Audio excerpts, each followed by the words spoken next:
Okey, Assalamualaikum semua. Bertemu lagi kita dalam channel Science Lab Production. Okey, pada pagi ini saya akan bercerita sikit tentang dua penyakit yang berkaitan dengan malnutrisi ataupun penyakit yang disebabkan oleh kekurangan kelas makanan, pengambilan kelas makanan di dalam diet seseorang individu. Okey, dua jenis penyakit ini sangat popular dan sering kita salah anggap dan susah untuk membezakan dua penyakit ini. Apakah penyakit ini? Penyakit ini adalah Kwashiorkor dan juga marasmus. Okey, Kwashiorkor dan juga marasmus. Okey, dua penyakit ini memang susah untuk kita nak membezakan dalam subjek biologi terutamanya. Dalam sains pun ada juga tingkatan 5. Tetapi sains dia more to Kwashiorkor sahaja. Tetapi biologi kita mesti tahu dua penyakit dan tahu nak membezakan dua jenis penyakit ini. Okey, bagaimana kita nak membezakan dua penyakit ini? Yang menariknya, saya akan explain menggunakan video yang saya jumpa dekat YouTube. So saya akan buat satu video, reaksi video lah berkaitan dengan bagaimana Mak Saleh dekat luar sana dia nak menjelaskan pada pelajarnya dengan sangat-sangat kreatif bagi saya. Anda semua nampak kan gambar kat belakang saya? Okey, gambar kat belakang saya ni adalah bagaimana cikgu Mak Saleh dekat overseas sana dia nak explain penyakit Kwashiorkor pada pelajar-pelajarnya menggunakan sekeping gambar. Kalau kita tengok daripada sekeping gambar ni, boleh ke kita nak explainkan Kwashiorkor? Jangankan Kwashiorkor, Kwashiorkor dengan marasmus pun kita tak boleh nak explain daripada sekeping gambar. Tapi dia boleh buat dan dia sangat kreatif dan kita akan tengok bagaimana dia explain. So kita setiap gambar tu ada maksud dia. So saya akan pergi video ni daripada awal. Jom kita tengok sama-sama. But with Australian wildlife, because koalas are really cute.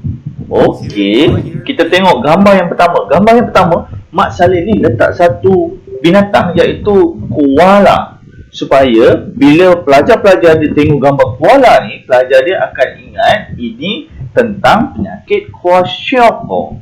Koala, Kwashiorkor. So dia gunakan teknik ni lah, dia gunakan gambar koala untuk pelajar dia ingat, okey, gambar yang dia tunjuk adalah tentang Kwashiorkor. Hanging from the sky. Coincidentally, this koala tastes like Okey, kita tengok. Oh, koala ni dia suka sangat mengambil makanan, tetapi dia mengambil makanan apa? Kita tengok especially steak. Yes, dia mengambil stick. Mengambil stick tetapi kuantitinya sangat-sangat sedikit. Oh, kuantiti stick sangat sedikit. Stick adalah daging. Daging adalah protein. So bermaksud dekat sini, Kwashiorkor ni adalah satu penyakit yang disebabkan pengambilan protein yang tidak mencukupi daripada sepatutnya. Yang sepatutnya adalah pinggan ni. Sepatutnya dia mengambil protein yang lebih besar kuantitinya, tetapi pesakit Kwashiorkor mengambil jumlah protein yang tidak mencukupi. Koala is reaching for a bit of steak served on that huge platter. The tiny bit of food, because Okey, kita tengok lagi. well nourished. And then for protein deficient X. Notice how the waiter. Okey, ada swollen belly, big belly pada waiter ni. Kenapa pula? Waiter bukan sepatutnya smart ke? Kenapa dia ada perut yang sangat buncit? Okey, kita ingat tadi Kwashiorkor ambil protein yang sangat sedikit dan inilah dia punya antara simptom-simptom pesakit Kwashiorkor. Mengalami perut yang buncit, perut yang membuncit, yang membesar, tetapi badannya cengkung, tulang rangkanya kelihatan, cuma perutnya saja yang besar, disebabkan oleh cecair yang berada di dalam salur darah telah terkeluar disebabkan kekurangan protein tu tadi.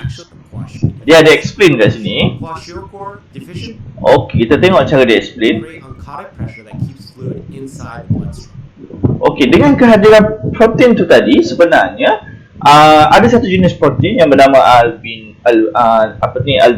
Dia memaksa cecair itu duduk di dalam salur darah kita. Tetapi jika awak mengambil protein yang sedikit, cecair-cecair ni tadi akan hilang daripada salur darah dan keluar daripada salur darah. Bukan hilang, dia akan move out, diffuse out by osmosis.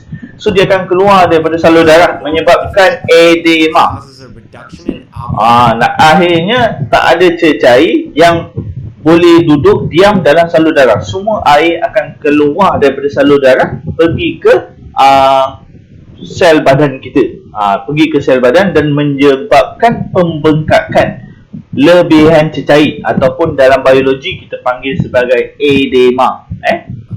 Itulah disebabkan yang dibuncit. Light fur patch. Tengok tu perut koala tu pula, dia sengaja lukis. Mana ada perut koala nipis macam tu, tetapi dia lukis macam tu.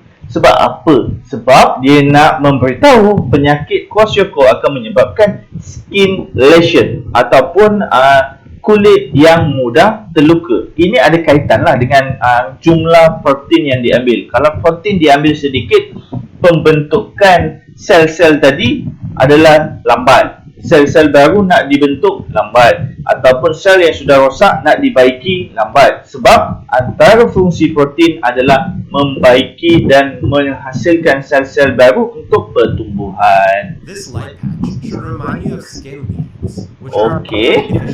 but So, the basic sangat kreatif cara dia nak explain pada student dia. Hebat. Okey. Dia mengambil air berwarna merah. Mungkin air strawberry ke, tetapi strawberry air warna merah tu sebenarnya melambangkan sel darah merah kita, iaitu sangat sedikit. Sel darah merah kita sedikit je. So ini dinamakan penyakit anemia. Kwashiorkor boleh menyebabkan anemia disebabkan oleh protein yang tidak mampu untuk menghasilkan sel darah merah yang baru. So nanti dia tanya anemia tu apa? Tengok gambar dekat atas. Anemia tu bermaksud sel darah merah yang sedikit. Apabila sel darah merah yang sedikit, individu akan mula merasa lesu, cepat penat, tidak boleh tidur. Itu dia punya kesan-kesan lah hemoglobin. anemia. Just look at that couple. Okey, kita tengok customer dia pula. A woman, Woman. a ton of marasmus. Yes. Perempuan tersebut dia memakai maskara pada alat soleh mata dia lah kan. Dan akhirnya dia bergaduh dan dia menangis. Maskaranya jatuh, cair. Maskara tersebut membawa definisi penyakit marasmus. Supaya dalam gambar ni apabila pelajar dia tengok, gambar ni sebenarnya adalah marasmus. Maskara dia cair, marasmus. So apa penyakit marasmus ni? Mascara. Kita tengok Just look at all that mascara. ada kaitan dengan apa yang perempuan ni It makan. must have been a pretty big mess. Okey, kita tengok. The plate looks balanced. Yes, dia makan, itulah yang dia makan atas meja dia. Secebis makanan saja. Yes, dia ada semua kelas makanan. Diet dia seimbang, kuantitinya tidak betul.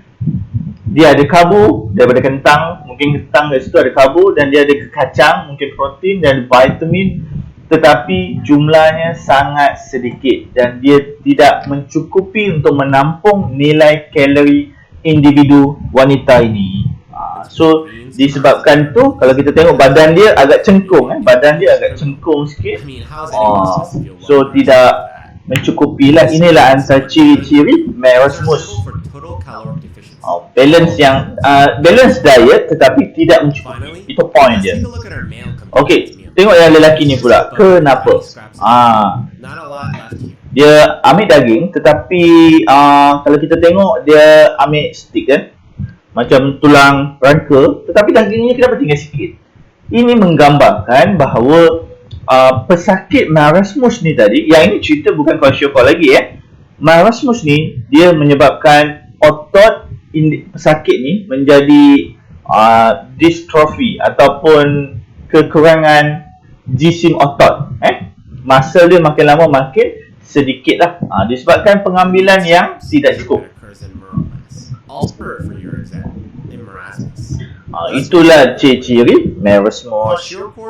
Okey, itu daripada satu gambar dia boleh explain semua kan. So bagi saya sangat hebatlah explanation menggunakan kaedah ini. Saya akan ulang balik berdasarkan sebab video ni dia nak ulang balik untuk merumuskan dengan sekali lalu, sepintas lalu. Pertama, okey, koala adalah kwashiorkor yang menyebabkan perut kita menjadi semakin buncit akibat memakan daging yang sangat sedikit. Dan selain itu, kwashiorkor menyebabkan luka pada kulit dan juga anemia. Manakala marasmus pula adalah disebabkan oleh pengambilan gizi yang seimbang tetapi kuantiti yang sedikit. Akhirnya badan menjadi lemah, badan menjadi susut dan juga otot menjadi semakin kurang jisim. Otot menjadi semakin lemah. So saya memang tertarik dengan explanation daripada video ni. So mungkin saya akan menggunakan kaedah ini untuk explain pada pelajar-pelajar tingkatan 5 KSSM sebab ada dalam bab 2 iaitu nutrisi. Saya akan explain menggunakan kaedah ni sebab kaedah ni simple. Gambar ni kita boleh print out dan tampal dekat belakang kelas, and then kita tampal without explanation, dan kita minta pelajar cuba recap balik, ingat balik apa yang kita pernah explain pada dia. Sebab gambar tu dia menuntut pelajar untuk mengingat kembali apa yang dia belajar dengan cara yang lebih interesting dan agak bersahaja, agak bersahaja dan sempoi. Okey, itu sahaja. Sekian. Wabillahi taufik wal hidayah. Assalamualaikum. Ini semua tentang Erasmus versus Quasar. Sekian, terima kasih. Assalamualaikum.